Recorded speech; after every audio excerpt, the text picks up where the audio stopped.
नमस्कार दोस्तों, हम आज आप लोगों को हवन गीत लेकर के आए हैं। तो चलिए आप लोग अंत तक बने रहिएगा वीडियो पर। और हम आज आप लोगों को हवन गीत सुनाने जा रहे हैं, सोहर की यानी उठान गीत सुनाने जा रहे हैं। तो चलिए गीत सुनिए और बताइए हमारी गीत आप लोगों को कैसी लगी। अगर गीत अच्छी लगी तो लाइक करिएगा। गर्मी का मौसम है, बेना से लाइक करिएगा। बेना से टच ही नहीं मोबाइल होगा।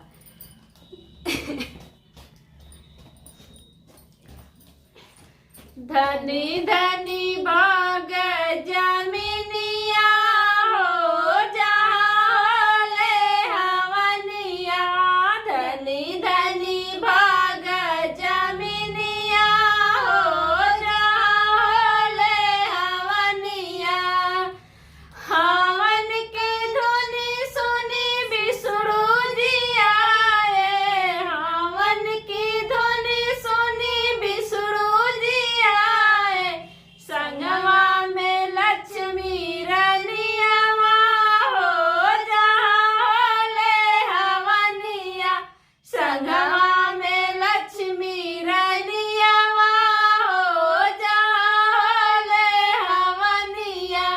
धनी धनी भाग जमीनिया हो जाले हवनिया, धनी धनी भाग जमीनिया हो जाले हवनिया।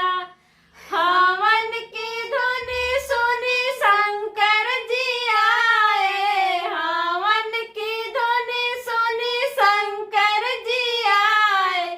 संगवा में पार्वती रनिया हो जाले हवनिया, संगवा में पार्वती रनिया हो जाले हवनिया।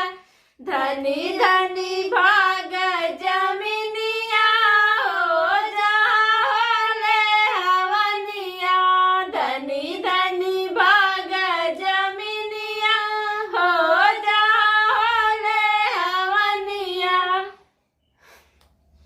हवन की धुनी सुनी श्री राम जी आए, हवन की धुनी सुनी श्री राम जी आए। संगवा में सीता रनियावा हो जाले हवनिया, संगवा में सीता रनियावा हो जाले हवनिया। धनी धनी भाग जमीनिया हो, धनी धनी भाग जमीनिया हो जाले हवनिया। हवन की धुनी सुनी श्री कृष्ण जी आए, हवन की धुनी सुनी श्री कृष्ण जी आए।